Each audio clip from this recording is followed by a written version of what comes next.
Right. Hello, everybody. I apologize for the late notice. I forgot to send the call reminder out yesterday. Just getting back in town from the Deswalt Mastermind, Rockstar Mastermind. So anyway, it is January 24th. Hard to believe that January is coming to an end. That's scary how fast time flies these days. So anyway, we're going to open it up. I don't have a lot of stuff scheduled for the call to go over, not a lot of new stuff I've come across here this last week, being out and running around. So I am basically here to answer your questions and get you guys on track. So let me know where I can help. Hey, John. Yeah, go ahead, Anthony. How are you? Good. Good. My first question this week is, I've been going to Starbucks first thing in the morning the last couple of weeks to try to get some work done first thing in the morning. Okay. A cup of coffee. And then when I turn on my computer to do some work, I see my nemesis is on the computer because the Wi-Fi is Google Starbucks. Starbucks gave the contract for their Wi-Fi service to Google. First couple of days, I didn't log on actually. Do you see any problem with? I mean, basically, my laptop. A lot of my business is on this laptop, and I'm sure with other people on the call, it's the same thing. Do you see any problem with proxy IPs, unique identities? Google Starbucks is the Wi-Fi. Now, when I log on, I go on to a proxy IP once I get onto the Wi-Fi, which is HMA, hide my ass. Okay. From what I understand with Wi-Fi is that once you log on to Wi-Fi and then once you log on to a proxy IP, even the Wi-Fi service can't monitor what you're doing because the IP is now with a proxy. Is that true? And do you see any problem with using this Google? Yeah, no, that is my understanding. They've got a lot of these proxies and VPNs, and they advertise as they completely protect your identity. Now, being that Google has their fingers in every pie at this point, as you're seeing. And, as you know, with safe web browsing, they already know what you're doing anyway. So I don't really see anything where that's going to give them any advantage over you, or they're going to track you, or anything like that. I don't really see that as what they're doing. It's my belief that they are somehow in with the government at this point, giving intel to like terrorist stuff. That's my belief of how they're getting away with this and getting through all the privacy issues, because I don't believe for a second that the attorneys, the law team at Google, would allow them that kind of exposure. There's no way. There's just no way ever that they could allow them that kind of exposure unless they didn't have some kind of protection. They've probably cut some sort of a deal, in the name of national security, no doubt, to be able to monitor the flow of traffic of pretty much everything, everything that goes on. And, that's probably has a benefit to us for national security, so they can figure out what's going on and protect us. I'm sure there's, a ton of stuff that goes on that we never know about, we never hear about. And, it gives them a vehicle to provide that kind of security for us. I don't believe for a second that they're using that to like monitor us as SEO people or as, online marketers.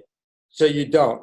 I don't believe that. So I can go on in the morning and go to town with different IPs, different, if it's a different email addresses, unique identities, you don't see any kind of problem. No, I don't think that is near the issue that it once was. Like, when people were just going crazy with private blog networks and stuff, it created an issue for Google. You know, that created an issue from an SEO perspective of people trying to game their system. So, you know, that put them on the defense, and they started, you know, that manual witch hunt. I think they probably used some of their information, you know, at that point to look at what was going on and see what was looking unnatural. But for you as a single user going on, I don't think they have any interest whatsoever in, you know, following you around. Okay. Well, that's good. That's for any purpose. I just don't see it. Okay. In terms of indexing, I'm having an issue where I checked today, and I've been adding some new sites, and I added this one site, for example. I have 100 pages now of good content, I think, compared to my competitors. Sure. And I checked on Google. The last time Google came was January 5th, and it's January 24th now. And there's 80 pages that they haven't indexed.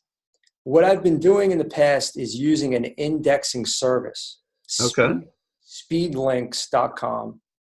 Black Hat Links recommended them to me, Speedlinks. Okay. And I haven't used them in about a month or two because I was concerned with whether they were going to expose me, how they were getting sites linked to begin with. Speedlinks wouldn't tell me. They said it was proprietary, how they would get you indexed. Yeah. From what I could tell, they would do it basically within 24 to 48 hours. It was a good service, but I haven't been using them. What is the best practice now to get things indexed like within 3 or 4 days and not wait? Sure. 2 weeks. What you can do, what Google does is they spider a site, like they'll hit your site and they'll follow all the links and they'll crawl your site. And then unless there's a reason for them to come back and crawl it again, your site might be off the radar for them for some time until they get a reason to come back. So if there is a new link, like let's say they discover a new link out there somewhere that's pointed to your site and they're crawling that, they'll follow that through and now they'll be on your site and they'll recrawl your site again. So if you have new content, let's say you put up a new page and you want it to get indexed quickly, the best way is to put a link on a site that's getting crawled on a regular basis, like news sites, for instance, YouTube. If you put up a YouTube video, Google is constantly crawling those sites looking for new, fresh content because they know new content is always being put on there. Now, if you get that kind of a reputation, if Google figures out that, hey, your site has new content going on 3 to 5 times a week, then they will up their crawl rate to you because they want to see what's new. But if you've shown them over time that you don't put a lot of new, fresh content on, then they don't check back very often. Okay. So they'll like check and probe and see, you know, if they come back in a month and there's no fresh content, they might not come back for 6 months or a year. But if they come back and they do find fresh content and they said, hey, I found fresh content and this is, you know, after a month, maybe we should check this site in 2 weeks and see. And they'll keep probing it to see how much content you put out, how often you put it out. Okay. That's why with sites that are really active, like news sites and, you know, YouTube, they know content is being put on there every minute. So that comes to the top of the pile as newsworthy. So they check it more often. Okay. They crawl those sites constantly because they always want the freshest stuff, right? Right, right. So if you've over time, if you don't have that reputation of having fresh stuff, they don't come back and crawl your site very often. Okay. In fact, if they come like a year later and there's still nothing new, they may never come back. Wow. So these indexing services, that's a waste of time to you, or? No, they work. They're basically doing just what I said. They're putting a link on a site that's getting indexed, you know, all the time, and that's chasing through, and that's getting you indexed. Okay. So there's a lot of ways for you to do that yourself if you wanted to. Just simply a link on YouTube will do it. If you Okay. link to a specific page on YouTube, Google's checking YouTube about every 5 minutes. So that link is going to get crawled, and that page is going to get found really, really quickly. Yeah, that's an interesting idea. So maybe try to find some YouTube assets where you can post new links. That's an idea. Yeah, with YouTube, what they're looking for new pages, new videos. So Okay. you would literally have to put up a new video on there. Okay. Or if you can find like a forum in your niche, and the forum is real popular and the forum's getting indexed on a daily basis, all you have to do is just put a post in that forum with a link to that page. Okay. Basically, any site that is getting indexed or crawled on a regular basis from Google, that's what you need to hook up with. That will get you crawled faster. The other thing too, and you might not really like this concept because I know how you feel about Google, and I've been on the same track for a very long time. I'm warming up to them though. Believe it or not, I'm getting a lot looser with all this stuff, because at this point I really don't believe they're doing that and all this. But Google Webmaster Tools, if you have a Google Webmaster Tools account, which I know in the past I've kind of Don't tell me you're going to wreck. For many years, you said don't even touch that. Yep, I did, and it's still kind of a gray area for me, but I'm warming up to it. It does have a lot of really good stuff in it, and I know a lot of people that have used it. It's kind of stood the test of time. It has not done any damage to anybody, like I had potentially speculated that it could. But they're really they're not doing that. There's a lot of tools inside Webmaster Tools to make sure that your site really is just good content. Make sure your links aren't broken, and it tells Google if you've got new content, you can have it pinged right there from within the Google Webmaster Tools. So, for a while, Google put out multiple documents that were incongruent with each other. Like inside their Webmaster Tools area, or inside their terms and policies, they specifically said if you do anything at all to manipulate your results, you will get banned, right? That was their rule. Clear and simple in print, black and white. And then right next to it, they're showing you how to optimize your site. I'm like, whoa, that's a trap. So the couple of things that I was right on the money with, like the sitemap, there was a time where if you put a Google sitemap on your site, you quite often got targeted. Because here they're telling you not to do optimization, and then here they're showing you, here's the thing you can optimize your site if you don't have a sitemap, a Google sitemap specifically. And I said, that's bullshit. There's no reason in the world you need a Google sitemap. Any old sitemap will do. And if you have good navigational structure, you don't need a sitemap. Your site can get crawled just fine without it. So I remember I told that to a big SEO mastermind, and they all poo-pooed it and told me I was a conspiracy theorist. And about a week later, every one of those sites with sitemaps from Google got shot down. And I'm like, how do you feel about it now?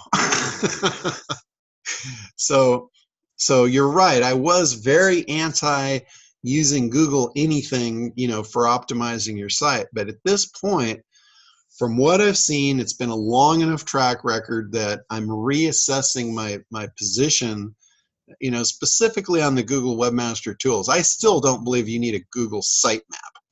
If you have good navigation, that's just fine. Okay. But the Google Webmaster Tools, it gives you a lot of tools to test your site. Like you can test your site and see if it's mobile friendly. You can test your site and see if you have broken links. You can see if there's errors that Google's detecting, and you can go in and fix them.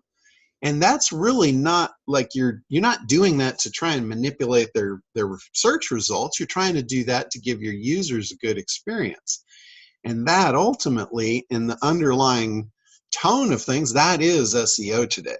is providing good quality content and a good user experience that your users interact with you and show relevance. Okay. So they're helping people, they're helping webmasters actually provide that, because that's what they want. And it's like I've always said, if you're in alignment with what they're wanting, then you'll probably do well. If you're going against them and you're using trickery and, you know, sending people to pages that aren't relevant, all that, you know, that's what a lot of the whole SEO world was built on. They hate Right. that. They don't like that stuff. And when it gets to a point, they will do anything in their power to hunt that down and kill it. So just stay on their good graces, understand what they want, and try and, you know, work with them instead of against them, and you'll be just fine. So for Webmaster Tools, would you put you wouldn't recommend putting like 40 sites under one name for Webmaster Tools? If that would be a network, you would open up different Google accounts for different sites? Yeah. And then, okay, Yeah. that would be the way to go. Unless you're, you know, in some cases that may make sense now, because you might be an agency.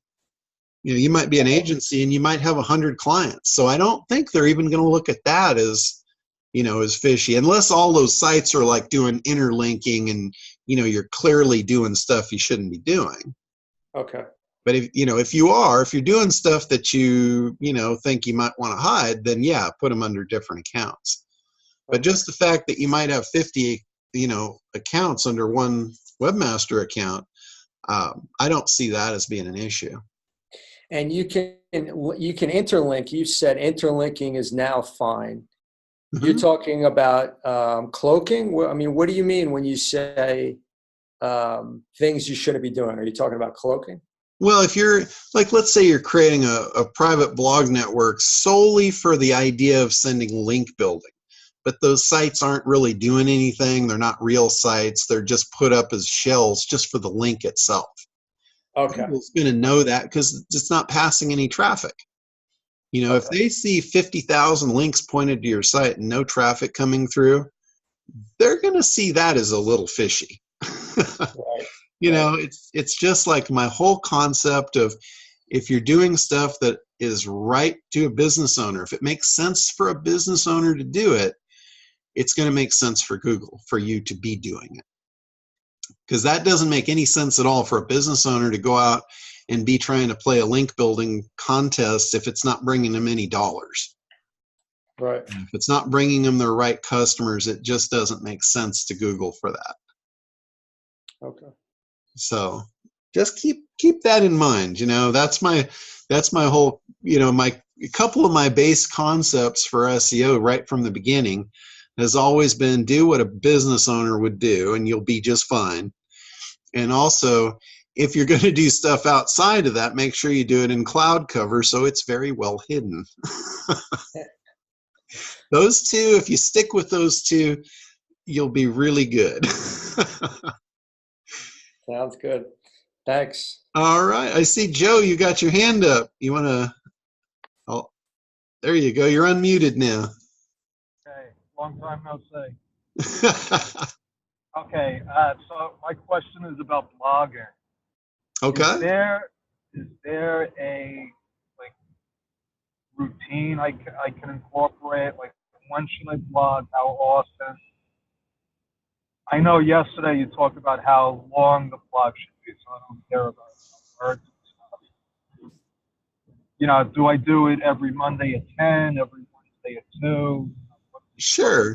So a good routine for blogging, and for those of you that don't know and are unfamiliar with blog and that whole terminology, blogging is really just the creation of new content being posted to a website. So it doesn't really have to be in the form of a blog. You could be adding a new page to your website. It's the same thing to Google. They're just seeing new content being published. So I know with WordPress, they kind of made the whole blogging thing famous because they made an easy way for any webmaster that didn't really have a lot of technical experience to create new content, and they called it a blog. I see. So what they do is like you can write a blog post, and then within WordPress, they take that content and they post it on an ongoing thing, and they call that a blog. So regardless of what you're doing and how you're posting it and all that, it's just content. So from a content perspective, whether it's a blog or any other type of content, it could even be video content, you should create that as often as it makes sense for you to be publishing content. Like if you're a podcaster and you're creating a podcast and you're on live every day for an hour, it makes sense for you to have somebody like transcribe that stuff, at least all the good content pieces of it, and then you could post that as content every day to go along with your blog. So it could make sense to be blogging every day if that were the case. I got it. What you probably a really good strategy if you want to do content creation in the form of blogging or just content creation, what you should do is do keyword research. Figure out what's important in your niche, and get, like we talk a lot about segmenting in the ACT program and figuring out what your segmented markets are, because each one of your segmented markets is slightly different in what they want, their needs. It boils down to your avatars and things of that nature. So when you break those down and you've got your segments, you'll have different keywords for each one of those segments. So in the search world, they call that siloing. It's a siloed content. That was a name that the internet marketing community came up with. The reality of it is it's just categories.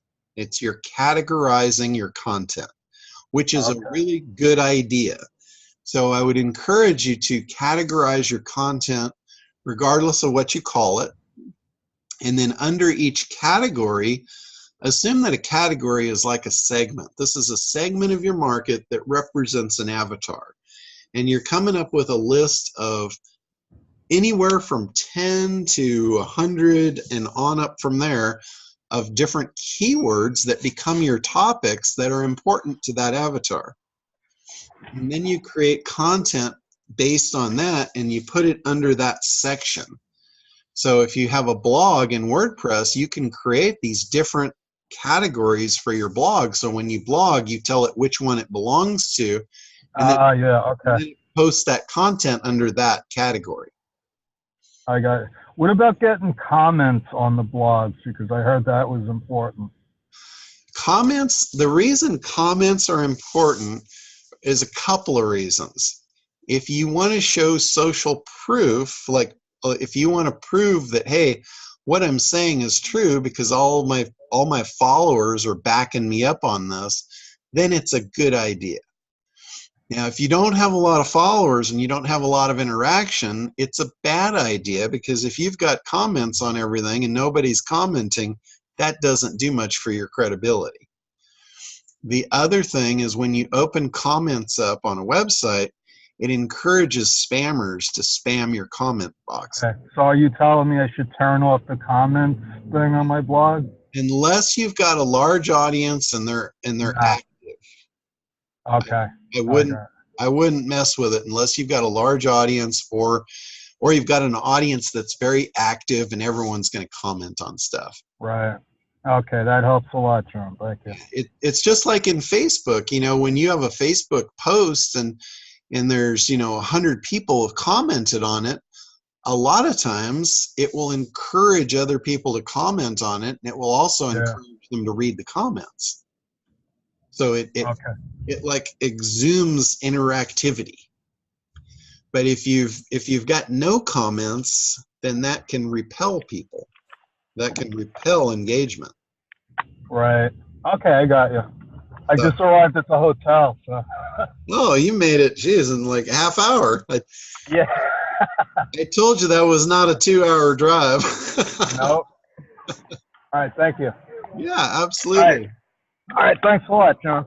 My pleasure. All right, anybody else?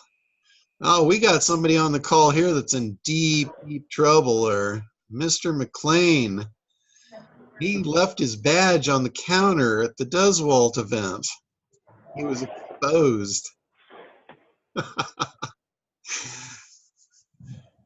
Chris, are you with us? He's lurking today. I All just right. I'm on my phone. I was the buttons are so much smaller than a 27-inch iMac, or maybe my fingers have expanded. I don't know. So was I publicly ridiculed for not showing up? Oh, not too bad, not too bad. But you were one of the only tags left on the counter all week, or for both days. And they leave it there to set an example for others. Oh. Yeah. I was thinking about grabbing it and throwing it in my pocket, but Yeah. I never got an opportunity. Oh, I would have done that for you, John. I'm the kind of guy I'd throw myself on a grenade for you. You could have at least picked up a name tag. I didn't realize it until it was like deep into the second day, and then by the time I went to actually do it, they had already picked them up. So it's like, yeah, I missed my opportunity. Yeah, but Craig did send me a reminder of that I was missed, and in his nice but firm way. So anyway, I just had to take care of business and whatnot. But did you learn anything new at the event? It was really a cool event. There was a lot of new people. Yeah. I think there was probably at least 80 people in the room. Yep. And this, I gave you a little plug at this time around. Joe was at my table when we did a round table, and he's trying to do a thing that it's similar to what you're doing with your gamifying of the budgeting. Yes. And he's an accountant, and he's doing a similar thing to keep people organized. And I'm like, you should hook up with Chris, because he's already got this figured out. He's got a system for doing this. Right. And Joe wants to make an app out of it. I'm like, why don't you connect with Chris and use his, license his system. You guys create an app out of it, and you both have something great. Yeah. That's an interesting thought. In fact, I'm teaching teaching the game this weekend at a church on the west side, and I guess they're expecting about 80 people. So oh, cool. So, yeah, but it's one of those things as you talked about. Like, I gotta physically be there to do it, as opposed to get in a way where I don't have to be there, and yet I can still get get the results. Right. So, well, thanks for that plug. See, I'm telling you, I need to get to those events. You might spend 2 days there. Like I can be on this call for an hour and pick up, a lot of good little things that are going to save me time and give me information. Yeah. With Craig's event, you got to be there for 2 days to get that, but it's still you get things there you can't get somewhere else. So yeah, but it was funny too, because when we were talking about you, Craig happened to come by, and he jumps from table to table to throw input in, and he's like, "Oh yeah, Chris, he's here," and he's looking around, and he's like, "Oh well, he'll be here tomorrow." Oh, no. And I'm just sitting there going, okay. yeah. Oh well. But so he might in his head think that you were there at least one day. I don't know. Yeah. Well, we'll see. Well, either way, I'll just strive to be at the next one and see what happens. So. Yeah, they did a really cool thing. Tony, the girl that runs his events now, she did a really cool exercise where everyone got to ask for something, and everybody had their business cards out. And if the person was asking for something that you could provide, you basically put your name on the card and put it in their envelope. And then at the end, she took all of the cards, or actually you put the name of the person on your card. So your card went in with the name of the person that you want to give it to. And then at the end, she took all of those together and then sorted them out. And the last day, she handed those back as leads to each person. And I thought that was a really, really brilliant way to do that. Because I know people try and, they try and get around and they try and talk to everybody. And when you got 80 people in the room, it's pretty hard to make the rounds and really connect with everybody and figure out what they do and who you can help and who you can work with. So I thought that was a really really cool way to do that. Hey John, how did people know what the other 80 people needed? Did everyone get like 1 minute to stand up and say what they're looking for? Yeah, it was like it wasn't even a minute. It was like 10 seconds or something. It was just I don't even think they said the name. It's just like, hey, here's my company and here's what I need. Here's what I'm asking for. And so if you could provide that, or you wanted to connect with that person and offer them assistance, you basically put their name on your card and put it in the middle of the table. Then she collected all the cards off all the tables and sorted them out and put everybody's into piles. So it was pretty cool. And I won the lead generation contest with the most leads. She told me at the end, she goes, "You're a winner. You got the fattest envelope." So I was kidding around with Gary. He got the second most leads, and we basically kind of used the same tactic to do it when we did our ask. So anyway, I thought that was pretty cool. So I've kind of made a joke out of it. I said, my envelope needs to go on Jenny Craig. It's a fatty. All right. So who is up next? Who wants to come out? It looks like we got Scott on the call. Haven't seen you in quite some time. How is it going?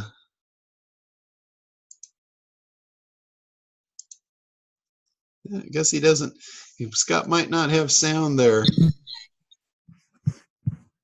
I've got a warning for everybody, I guess you could say.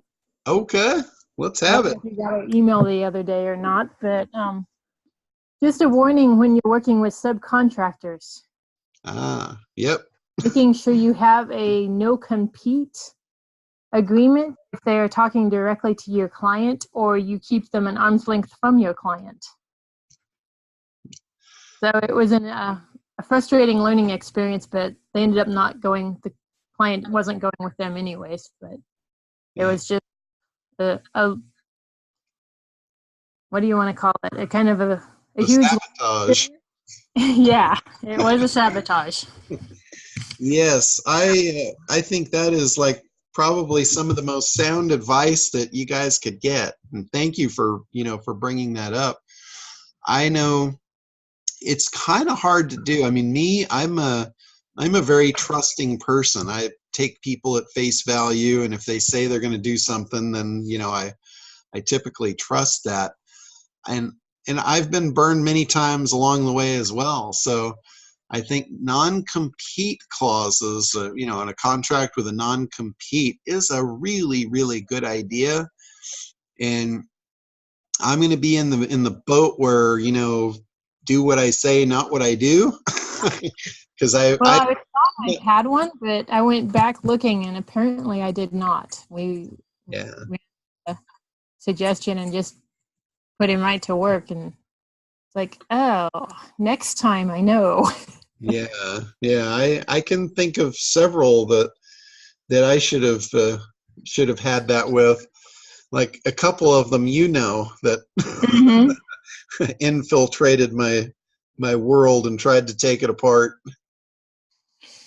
Yeah, but that's something I thought would be worth throwing out to the whole group of just subcontractors. Make sure you have a no compete, or you keep them length from your client. Yeah, absolutely. And you can do this if you operate your business. If you provide a service that, let's say you're really good at providing the service, but you don't necessarily want to sell it, or you don't want to be on the front end of things, you can create a reseller program like what I did with SEO, because I like working at a high level with a handful of people. I don't like working at a high level with a whole bunch of people. So that was kind of pushed me to go to a reseller situation where I could allow other people to deal with the end result people, and then I could just sit back and do the work for them, make them look good. And I'm perfectly happy with that kind of thing. But there's some people out there that are greedy, and they can be doing the work for you, but they might be trying to cut you out of the loop. And that's what happened to Gwen, and that's something that you want to be careful of. If you've got other people that are doing the work for you and you're presenting it as your work, you want to be careful that they don't undermine you. And one way is to just keep them completely away from your clients, which is ideal, because then you don't have trust issues. You don't have to wonder what's going on when you're not there. And really, that's the only way to truly do it and be able to sleep at night. Because, like I said, there's all kinds of people out there, and there's all kinds of different ethics that are not in my wheelhouse. I don't even understand what makes people tick sometimes. So then there's no way you can control that. It's just human nature. There's people that are wired differently. And unless you know the people that are wired your way, then you don't know. Yeah, it was a learning experience. I'll say that. Yeah. In the meantime, I just thought I'd throw that out just to warn everybody, because I know a lot of us work with subcontractors. So. Yeah, and another thing too, the people on the other end, like your customers, they inherently want to go around you. So they will hunt to see if you've got a subcontractor and if they can go around you to save a nickel. That's just, part of their human nature. And I have had many, like over the years with all of my resellers, I've had many clients that tried to go around the reseller and work directly with me, and I don't do that. I send them right back. I say, no, I don't do this. I am not for hire. I work for them. So yeah, I've had many situations like that. Yeah, we appreciate that. Yeah, so that's and that's just the way I'm wired. It's not worth it to me to sacrifice, a good long-term relationship for over a few dollars. It just doesn't make sense. There's really nothing that would make it worthwhile for me, especially just, a few bucks. Really, is that worth it? Never in my opinion. Okay, so anybody else?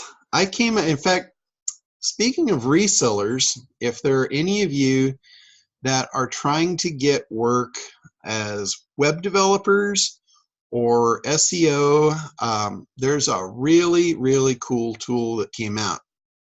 I have talked many times now about, doing consultation, going in as a client or as a consultation to a client to prospect them. And there's a really cool tool that creates a report that can generate a lot of need. And it's a site speed report. I talked about this last week, I think, about the mobile thing. I've been looking at a lot of sites lately, and if you use SEMrush, there's a desktop and a mobile version. And mobile has been hit really, really hard. There's not a lot of sites that really rank well on mobile anymore. They've got hit really hard. They might have 1,000 keywords they're ranking for on desktop, and maybe 9 they rank for on mobile. And generally, if they're ranking on mobile, it's only for their name. It's only for their brand. They don't rank for real keywords in mobile. And there's several reasons. Google came out, I believe in August, they came out with a really aggressive algorithm on speed. So it's not just that your site is mobile friendly, from their template perspective, it's also got to load fast. And I believe that is feathered in and dovetailed into the artificial intelligence algorithm that is known as RankBrain, that's figuring out what a good user experience is. And I think if you've got a mobile device or a mobile site that's loading 10, 20, 30 seconds, your user's not going to wait for that. They're going to hit the back button and send that signal back to Google that this is a bad site. So there's a lot of issues with, mobile optimization. And what this tool does, it's called Site Speed. And what it does, it runs a report on a mobile site. It runs a report on a website showing how fast it loads and how likely it is to, to pass through the site speed for mobile devices. It's like $20, and it gives you a year worth of reports that you can run these reports for all of your clients. Called sitespeedprofits.com. And again, anybody that is selling services to business owners, this is a really, really cool prospecting tool for $20.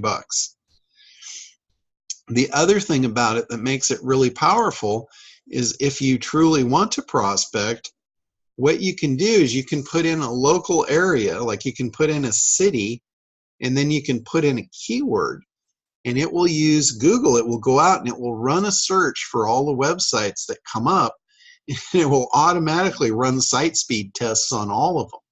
And from a control panel, it will show you which sites have email addresses, and you can look at the report, and you can send the report out automatically to that person, and they have to opt in to actually view the report. So it's really a cool prospecting tool. So if any of you are doing that and you want to hunt up businesses that need website development or search optimization, that is a really, really powerful tool right there. So I would highly recommend it. I know there's at least a couple of you on this call that could really use that. And again, let me look at the address. It's sitespeedprofits.com. And I know they had it on let me look at the price. I'm pretty sure it was, they might have gone live with it. It might be 97 now. I know I bought it the other day, and they had one of the countdown things where it was ticking up every few hours, and I think I bought it for like $20. So anyway, at $97, they give you a year's worth of service, and I think it would be very worthwhile if you're trying to hunt up prospects and do that. So that's an awesome tool.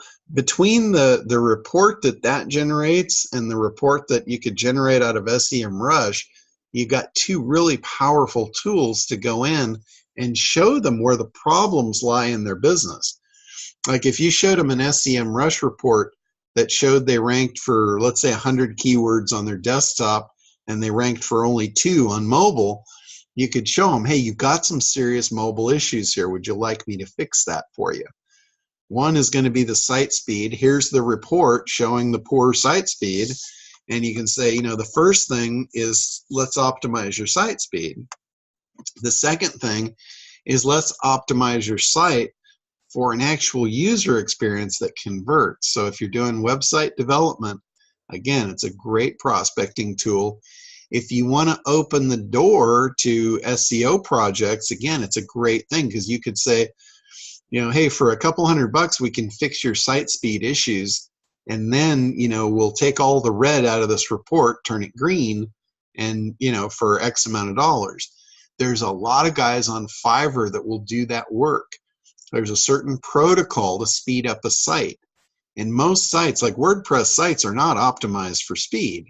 And like I said, there's a certain protocol for a lot of things that you can do that are specifically recommended in this report.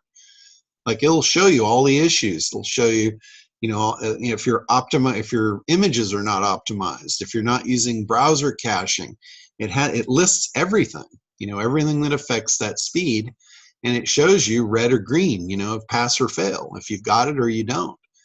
So you could go in and offer, hey, I can fix all this for you for a couple $100. You can go on Fiverr and get somebody to do it for, half of that or less. And it's a good little income stream, but better than that, it's a door opener for other future optimization. once people buy something from you, they're much more likely to buy again and again and again. So that's something you want to take into consideration. So, all right. So another thing too, if you're doing that, like for those of you that are doing SEO optimization services, our RainMaker tool that we're about ready to release, the white label version, that is a fantastic one as well to give them. It's a door opener. You know, it gives them a particular thing where you can get started with them.